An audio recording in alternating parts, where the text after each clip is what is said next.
मंत्रों की गूंज और जय परशुराम के उद्घोष के साथ राजधानी जयपुर में ब्राह्मण महापंचायत का ऐतिहासिक आयोजन हुआ। राजस्थान ही नहीं, देश के कई कोनों से लोग पहुंचे। केंद्रीय रेल मंत्री अश्विनी वैष्णव ने भगवान परशुराम की स्मृति में डाक टिकट का विमोचन किया और सामाजिक एकता की बात कही। विप्र सेना के प्रमुख सुनील तिवारी ने विभिन्न मांगों का पक्ष रखा और विभिन्न मांगों को सभी के सामने रखा। ये रिपोर्ट देखिए। राजस्थान के 200 विधानसभा क्षेत्रों में से कुछ को छोड़कर हर विधानसभा क्षेत्र से 10 से 60 हजार तक ब्राह्मण मतदाता हैं और ऐसे ही 25 लोकसभा क्षेत्रों में से 1 से 4 लाख तक ब्राह्मण मतदाता हैं। 15 संसदीय क्षेत्रों से तो ब्राह्मण सांसद रह चुके हैं। ब्राह्मणों ने आजादी की लड़ाई में बढ़ चढ़कर हिस्सा लिया। पहले ब्राह्मण कांग्रेस के साथ रहे, लेकिन आगे चलकर राम राज्य पार्टी, जनसंघ और बीजेपी के साथ रहे। राजस्थान के पहले मुख्यमंत्री हीरालाल शास्त्री ब्राह्मण थे, फिर जय नारायण व्यास, टीकाराम पालीवाल, हरिदेव जोशी जैसे कद्दावर ब्राह्मण नेता भी मुख्यमंत्री पद तक पहुंचे। बीजेपी में कभी ब्राह्मण नेता सीएम नहीं रहा, लेकिन हरिशंकर भाबड़ा उप मुख्यमंत्री पद तक पहुंचे। बीते कुछ सालों से ब्राह्मण राजनीति हाशिए पर है। पहले जितना प्रतिनिधित्व विधानसभा में हो या लोकसभा ब्राह्मण वर्ग का नहीं रहा। सामाजिक उत्थान की बातें भी लगातार उठती रही।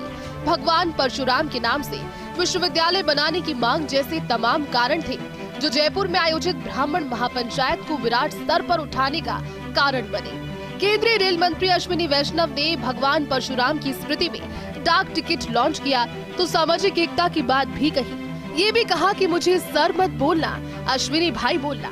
विप्र सेना प्रमुख सुनील तिवारी ने सामाजिक मांगों को सामने रखा। अनुराग शर्मा ने परशुराम जी के नाम पर यूनिवर्सिटी की मांग की। आज जो बहुत बड़ा काम हुआ है वो है पौराणिक जीवन में जो हमारे बहुत बड़े पुरोधा हैं, जो हमारे भगवान हैं, उनका आज विश्व भर में एक ऐसा प्रसिद्ध डाक टिकट निकला है। वो सब आप सबके कारण है, वो सब आप सबको समर्पित है। ये आपकी एकता का परिचायक है। ये आवाज वहां तक जानी चाहिए जिन्होंने मेरे समाज को जलते हुए देखा, मेरे पुजारियों को मरते हुए देखा, मेरे युवाओं को उत्पीड़ित होते हुए देखा, मेरे समाज की वो दशा जिसके पीछे आज ये सैलाब उमड़ा है। ये किसी राजनीतिक पार्टी की सभा नहीं है, ये कोई किसी फिल्मी स्टार का नजारा नहीं है, ये परशुराम जी का मंच है, केवल परशुराम जी का। ब्राह्मण महापंचायत में वेद मंत्रों की गूंज और तांडव स्त्रोतम के बीच संत समाज का जमावड़ा रहा।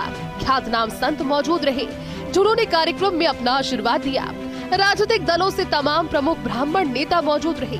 कांग्रेस से जलदाय मंत्री डॉक्टर महेश जोशी, गुजरात कांग्रेस प्रभारी रघु शर्मा, विप्र कल्याण बोर्ड अध्यक्ष महेश शर्मा, EWS बोर्ड के चेयरमैन अनिल शर्मा, पुष्पेंद्र भारद्वाज, बीजेपी के कद्दावर नेता और सांसद घनश्याम तिवारी, चित्तौड़ सांसद CP जोशी, जयपुर सांसद रामचरण बोहरा, विधायक रामलाल शर्मा के अलावा बीजेपी के प्रदेश अध्यक्ष डॉक्टर सतीश पूनिया, उप नेता प्रतिपक्ष राजेंद्र राठौर, गुर्जर नेता विजय बैसला समेत कई लोगों की उपस्थिति रही।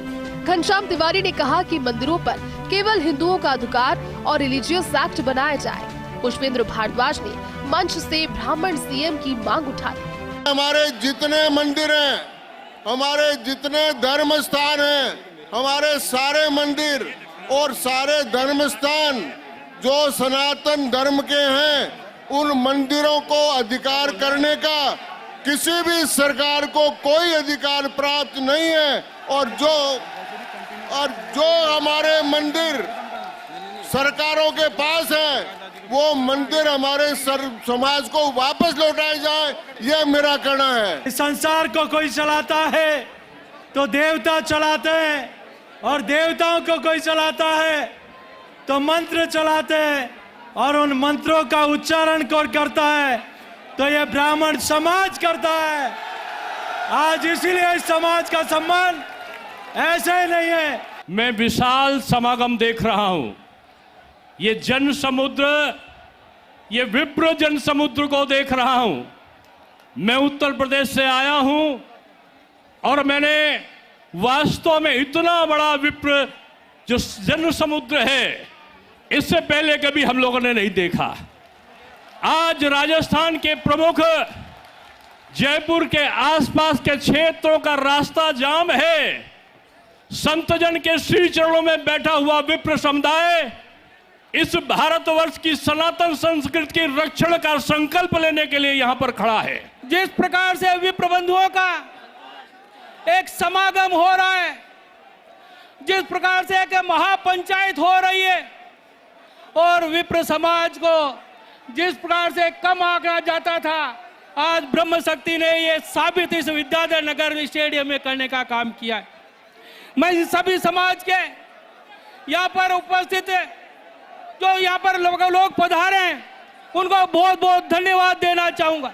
मेरे सभी विप्रजन और सर्व समाज से आए हुए हमारे सम्मानित अतिथिगण, देखिए आज ये महापंचायत जो हुई है, पंचायत का मतलब कहीं पर चिंतन करना, मनन करना, मंथन करना, उसी के लिए आज हम सारा राजस्थान का नहीं पूरे देश का ब्राह्मण यहाँ चल करके आया है। आज राजस्थान में सबसे ज्यादा अगर किसी जाति की जनसंख्या है तो वो ब्राह्मणों में है। दोनों पार्टियों के नेता यहाँ आए थे और मैं कहना चाहता हूँ, जब तक हम लोग राजनीति में हम लोग आगे नहीं बढ़ेंगे, ब्राह्मणों का भला नहीं होने वाला। आज इस मंच से निवेदन करता हूं कांग्रेस बीजेपी पार्टियों के मठाधीशों को, हमें 30 टिकट चाहिए। जाट महाकुंभ के मन से जाट सीएम की आवाज भी बुलंद हुई थी, तो वहीं ब्राह्मण महापंचायत के आयोजन में भी ब्राह्मण सीएम की मांग बुलंद हुई। वैसे तो राजस्थान की कांग्रेस सरकार में ब्राह्मण दिग्गजों का बोलबाला है। विधानसभा के स्पीकर डॉक्टर सीपी जोशी, शिक्षा मंत्री डॉक्टर बीटी कल्ला, जलदाय मंत्री डॉक्टर महेश जोशी सरीखे दिग्गज है। लेकिन राजस्थान के सियासी इतिहास में ब्राह्मण सियासत का बोलबाला रहा। राजस्थान में ब्राह्मण सियासत की बात करें तो कांग्रेस के ब्राह्मण दिग्गजों स्वर्गीय हीरालाल शास्त्री, स्वर्गीय जयनारायण व्यास, स्वर्गीय टीकाराम पालीवाल, स्वर्गीय हरिदेव जोशी, स्वर्गीय भोगीलाल पांड्या, स्वर्गीय रामकरण जोशी, गिरधारी लाल व्यास, स्वर्गीय गौरी शंकर उपाध्याय, स्वर्गीय हरिभाऊ उपाध्याय, स्वर्गीय पंडित नवल किशोर शर्मा, स्वर्गीय भंवरलाल शर्मा, स्वर्गीय बीएन जोशी, स्वर्गीय मोहन छंगानी, स्वर्गीय रामलाल उपाध्याय, स्वर्गीय नरोत्तम लाल जोशी, स्वर्गीय दामोदर व्यास, सुरेंद्र व्यास, गिरिराज प्रसाद तिवारी, स्वर्गीय ब्रज सुंदर शर्मा, स्वर्गीय चंद्रशेखर शर्मा, बनवारी लाल शर्मा, स्वर्गीय Sahdev Sharma, doctor CP Joshi, doctor Girija Vyas, BD Kalla, Mahesh Joshi, doctor Raghu Sharma, Shailendra Joshi, Rajendra Pareek, doctor Rajkumar Sharma, Jagdish Tiwari और हरिमोहन शर्मा हैं। भाजपा के ब्राह्मण दिग्गजों में स्वर्गीय भानु कुमार शास्त्री, स्वर्गीय दाऊदयाल जोशी, स्वर्गीय रघुवीर सिंह कौशल, स्वर्गीय ललित किशोर चतुर्वेदी, स्वर्गीय भंवरलाल शर्मा, स्वर्गीय गिरधारी लाल भार्गव, बनवारी लाल भिंडा, स्वर्गीय गोपाल जोशी, हरिशंकर भाबड़ा, घनश्याम तिवारी, सीपी जोशी, अरुण चतुर्वेदी, रामलाल शर्मा, संजय शर्मा, अभिनेश महर्षि, राजकुमार रिनवा, रोहिताश्व शर्मा, रामचरण बोहरा, सूर्यकांता व्यास, ममता शर्मा शामिल हैं। इसके अलावा समाजवादी साम्यवादी विचारधारा के दिग्गजों में स्वर्गीय प्रोफेसर केदार, स्वर्गीय मुरलीधर व्यास, स्वर्गीय एच.के. व्यास और पंडित रामकिशन का नाम शामिल है। आज गरीब और वंचित ब्राह्मण आरक्षण में बराबरी के अधिकार की मांग कर रहा है। कभी ब्राह्मण नेतृत्व का राजनीति में स्वर्णिम काल रहा। संविधान सभा के 84% सदस्य ब्राह्मण थे। इतना ही नहीं, तत्कालीन ब्राह्मण नेतृत्व ने ही SC/ST के आरक्षण की पैरवी की। आज ब्राह्मण राजनीति हाशिए पर है। समाज के लोग इसके लिए नेताओं को दोष देते हैं तो कुछ मौजूदा कालखंड को। बहरहाल परशुराम के वंशज फिर से खुद को उसी पुराने स्वर्णिम दौर में लाने के लिए लालायित है। ब्राह्मण महापंचायत में सभी वर्ग के नेताओं की मौजूदगी से शायद यही एहसास सामने आया और उमड़े जन सैलाब ने पूरी कहानी लिख दी। विकास शर्मा, डिम्पल, दिनेश और सत्यनारायण के साथ Yogesh Sharma, first India news, Jaipur.